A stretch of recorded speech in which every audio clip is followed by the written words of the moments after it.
So you were born and raised in Mobile. How do you like the smaller community? So it's a great, I mean, the atmosphere down here is a great town.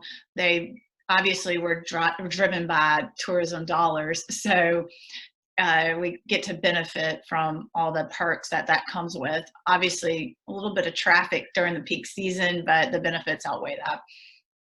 Well, and when you say traffic, it's because there's smaller roads, probably. They've done a really good job of trying to add more, but it's still an island. I mean, when you come over the bridge, you're still on an island. And so there's only so many ways to funnel people that are coming and flocking. You know, 4th of July, of course, is going to be a lot busier than, say, right now. But I mean, you're in a beautiful area. You see white sandy beaches every day, and you can't really beat that. Friendly people. Wow.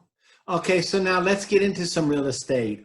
So what's the like median price for someone who wanted to invest down there? I would say about, you know, 350 would probably be the medium. You have a lot of stuff that is, you do have several properties in like the 2 to 200 range, and then you've got a lot that are about the $500,000 range, and it really depends on what you're looking for. Obviously, if you're a real investor, you know, you're not going to make money off of just having one property. You've got to have it like 5 to 10 for to be really making real money.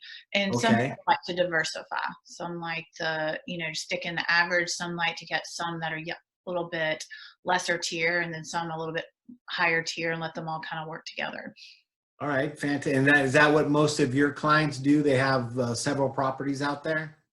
I would say the majority probably only have one, and then they realize, you know, I have to make more money to, you know, some just do the one and they rent it around. But then the real investors end up realizing they need multiple ones in order to make it a worthwhile venture.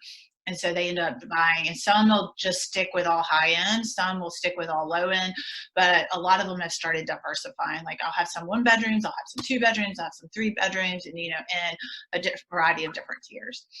Okay, so since beach is such a big pull there, we'll start with a condo. If you wanted to be in a condo on the beach, how much would you be talking? Like say a 2 bedroom, 2 bath. Um, there are some low ones that you can get in the 2 to 250 range, but those are going to be, yeah, down Fort Morgan Road, and and they're going to be older buildings. You're not going to get a brand new building at that rate. You're going to get, but that's the range. It starts about there, and they can go up to $500,000 for a 2-2, and it depends on what you want as far as. The biggest thing to look for is return on investment, basically what it can get. And that's where I come in and help, giving them projections.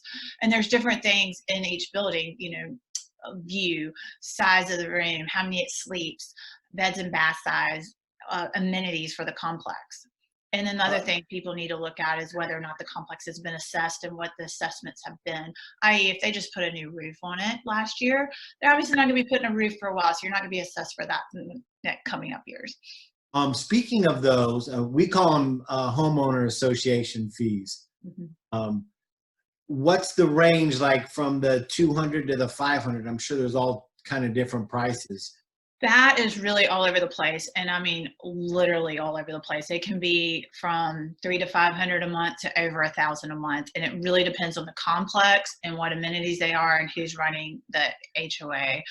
Um, and then that's also where the assessments come in, because some complexes will keep their HOA fees low, but then they assess you every year, and then others try not to assess you and have a little bit higher fee.